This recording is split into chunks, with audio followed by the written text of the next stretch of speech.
Kinumpirma ni Navotas Representative Toby Tiangco na sasalang siya bilang testigo ng defense team ni Chief Justice Renato Corona sa impeachment trial ngayong araw.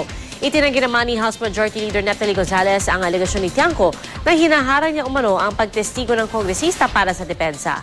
May ulat on the spot si Tina Panganiban Perez. Tina? Pilya kaninang umaga nang makita nating dumating dito sa Senado si Navotas Representative Toby Tiangco kasama ang isa sa mga abogado ng defense panel na si Attorney Dennis Manalo. Kinumpirma niya sa akin na sasalang siya bilang testigo ng depensa pero wala na siyang ibang inihayag bago siya dumiretso sa kwartong inookupahan ng depensa dito sa Senado. At nakiusap din itong si Attorney Manalo na hintayin na lang ang testigo o pagtestigo nitong si Tiangco sa impeachment trial mamaya. Matapos ng ilang minuto ay lumabas ng kwarto itong si Tiangco kasama si Manalo at dumiretso sa kanyang sasakyan. Sinabi naman niya na aalis lang siya sandali at babalik siya pero may binanggit din siya na hinaharas daw siya ni House Majority Floor Leader Neptali Gonzales II.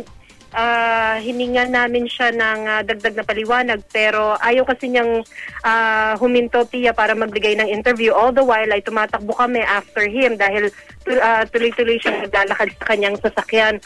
At sinabi nitong si Tiangco na tila may banta sa kanya na patatalsikin siya sa kamera kapag siya ay tumestigo.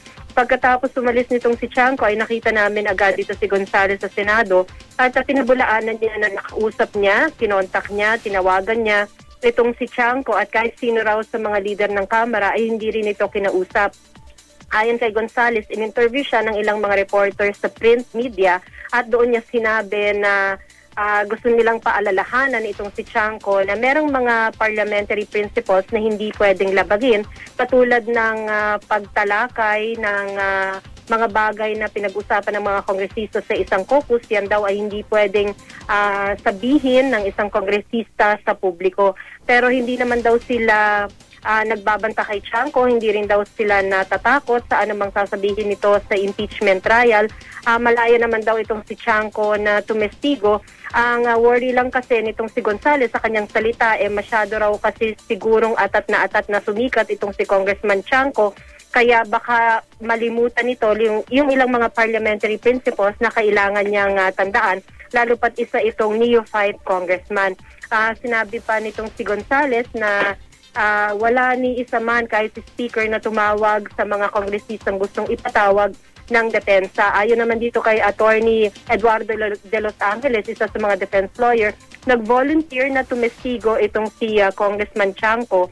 Kasama niyang isasalang ng depensa sa witness stand sina Congressman Hermelando Mandanas ng Batangas at Crispin Remulla ng Cavite. Pero sina Mandanas at Remulla gusto munang humingi ng subpoena o formal invitation mula sa korte.